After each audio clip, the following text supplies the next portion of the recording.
Hello and welcome to Focus on Israel and the Palestinian Territories. My name is Paul Calvert. Psalm 140 verse 4 says this, "Keep me, O Lord, from the hands of the wicked. Preserve me from violent men who have purpose to make my steps stumble." I'm with Itamar Marcus from Palestinian Media Watch. Now, Itamar, what is Palestinian Media Watch? We were founded in 1996, and the goal was to find out what's really happening in the internal Palestinian world. We use the media as a window to Palestinian society. We study everything from sporting events, speeches by leaders, school books, everything we can to get a sense of where the leadership is bringing the people. And there are two different worlds. There's the English language world that they're telling the journalists, they're telling the people in the UK, and there's the Arabic language world, which is very, very different. And that's the world that's critical. We want to know what's happening really amongst Palestinians. So you actually analyze the news that's coming out of the Palestinian Authority? Exactly. So, for example, we study the sports pages of the Palestinian media, and you'd wonder what could we be finding on the sports pages. Well, it turns out that the sports pages are a window to the heart and soul of the Palestinian Authority. Since the Intifada period, 2000 to 2005, the Palestinian Authority has been naming sporting events after terrorists who've killed the largest number of Israelis. So, for example, we've had sporting events named, the Ministry of Education, not just the sporting events, the Ministry of Education had a football tournament, which they named the Abdul Basit Udeh Championship Cup. And this is a suicide bomber who killed 31 people at a Passover Seder. Just a few years ago, there was a basketball tournament for girls named the Dalal Mughrabi Cup. Dalal Mughrabi was a bus hijacker who was involved in the murder of 37 Israelis in the bus hijacking. 12 of them were children. So you've got a mass murder of children, and then the Ministry of Education, again, has a sporting event named after her. Recently, the most recent murder in Israel was an Israeli father of 6 named Rabbi Gabriel Shevach, who was murdered in a drive-by shooting. And a month later, Israel captured, and in the end, in the shootout, killed the terrorist who did the shooting. And within a month, there were 3 sporting events named after that killer.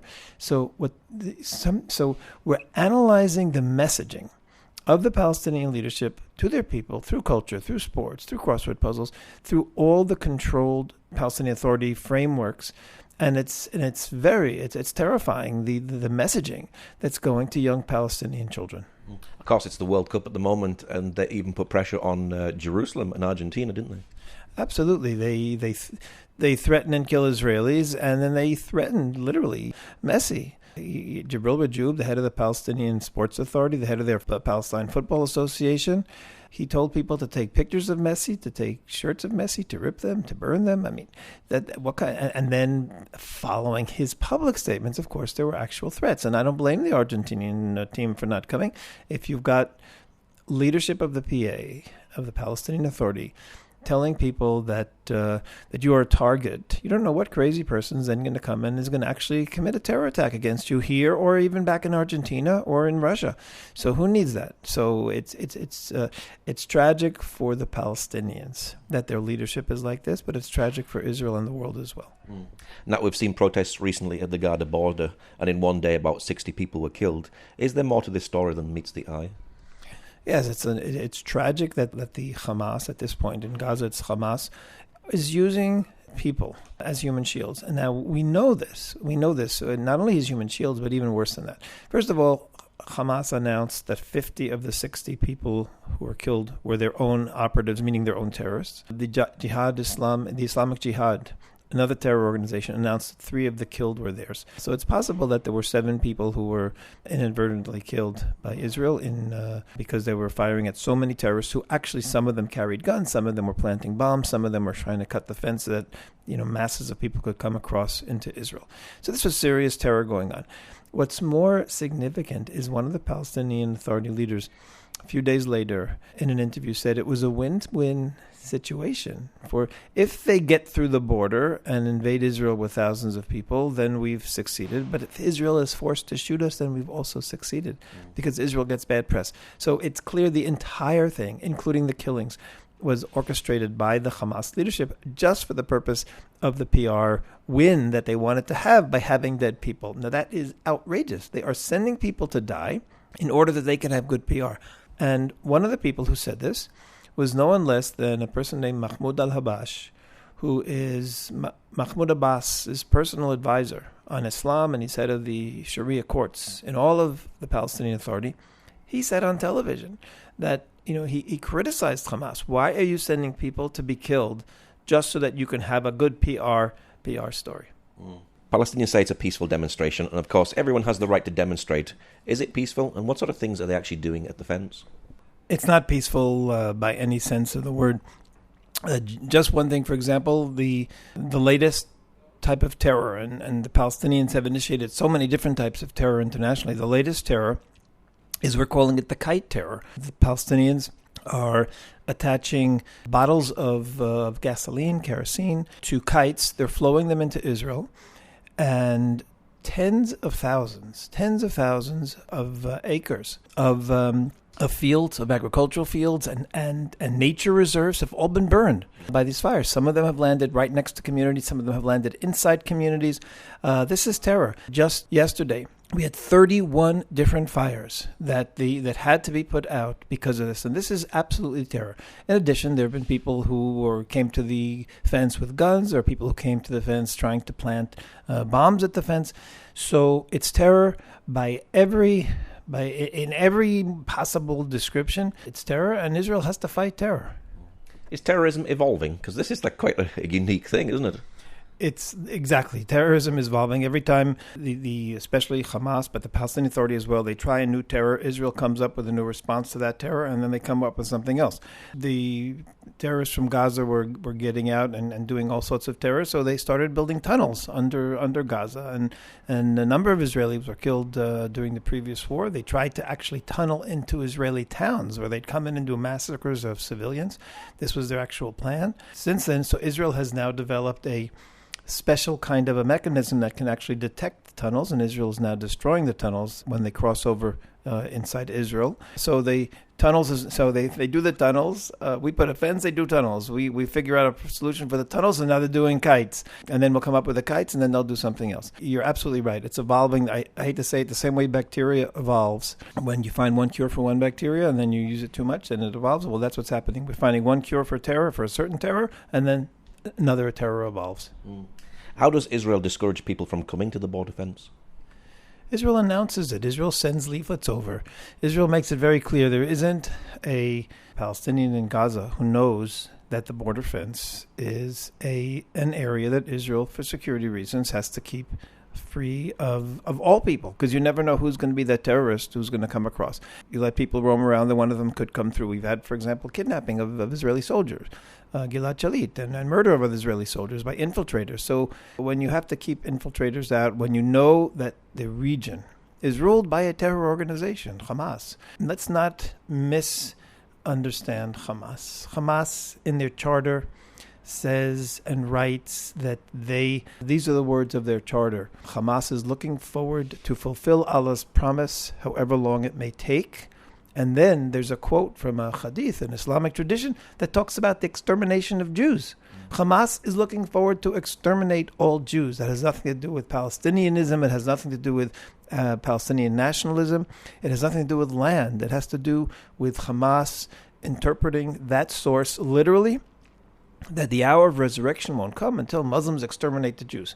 That's what Israel's dealing with Hamas. So Hamas uses all sorts of smokescreens for the international community. They tell their people, they tell the press, so we're doing this for land, we're doing this in a response to what Israel did. They'll make all excuses up. But listen to what they write, listen to what they tell their people. We've heard so many sermons that talked about the extermination of Jews from Hamas, from the PA as well, by the way. It's an Islamic source that they're all or using and interpreting in a literal sense to apply to today.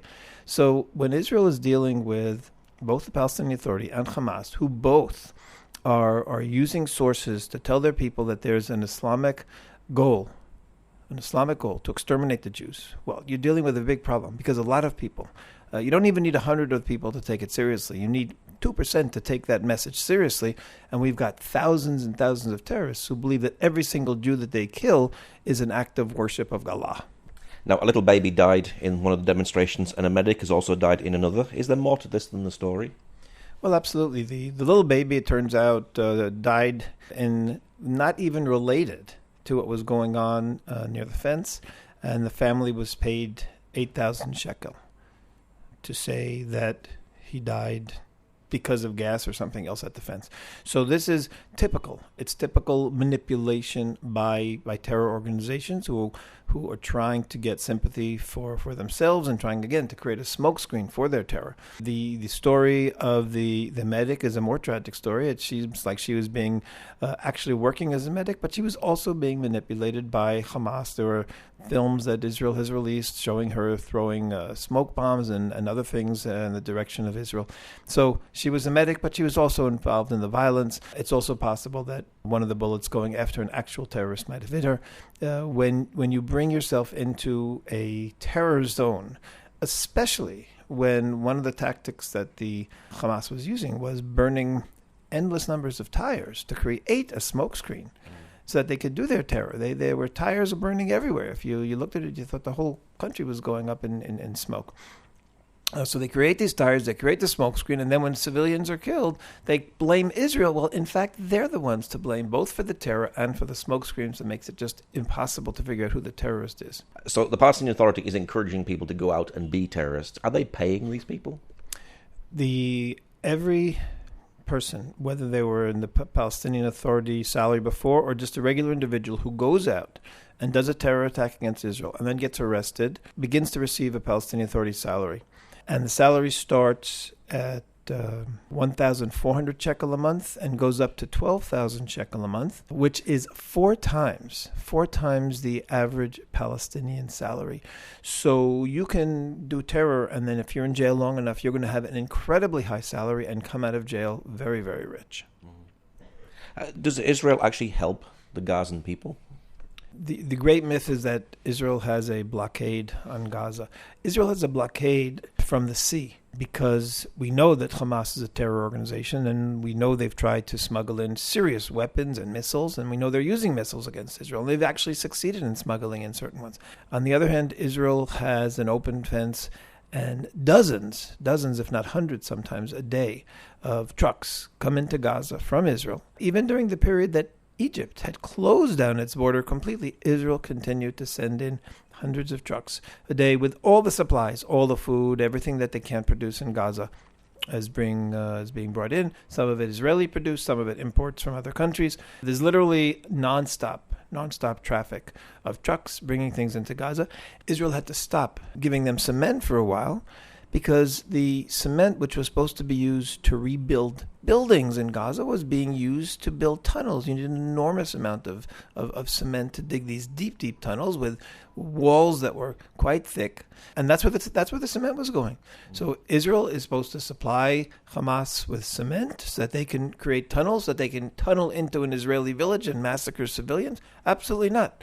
So Israel has stopped for a while, and now we're trying to, I think we've created some kind of a mechanism where the cement is going to specific groups or specific builders directly and trying to keep it out of the hands of the Hamas. Of course, it's really quite impossible. So as we know, Hamas is still building tunnels, and as we know, every month or so, or sometimes even quicker frequency, Israel ends up announcing that we've destroyed another tunnel that has tunneled into Israel. So we hear a lot these days about fake news. So really what the West is receiving is fake news from the Palestinian Authority. Absolutely. The whole myth of Palestinians as victims is all fake news. Yes, they're victims, but they're victims of their own leaders. It's their own leaders who've made them suffer. It's their own leaders who've created the conflict with Israel. It's the own leaders who prevent them from reaching an agreement with Israel. The Palestinian leadership makes their own people suffer, and then they blame Israel. And the people think that Israel's at fault. What's your prayer, finally, for the people in Gaza? My prayer for all the people of the region is that terror will stop. When terror stops, we'll be able to take away the security borders and have people start meeting on a face-to-face basis. When people meet face-to-face, when people play sporting events together, when people have cultural events together, then they learn to respect and embrace other people as human beings. And that's the prayer, is that terror will stop, because once the Palestinian Authority initiated terror, once the Hamas initiated terror, once that stops, we'll be able to break down those security fences. And of course, it needs to have the hate education has to stop. The school books have to change. The salaries to terrorists, all of this has to go away. And then we can break down the borders, and then people can meet, and then we can have build a peaceful future for the whole region. Okay, Itamar, thank you very much. You're very welcome. Thank you. If you'd like to know more about our show, you can join us on Facebook. Just look for Focus on Israel-Radio.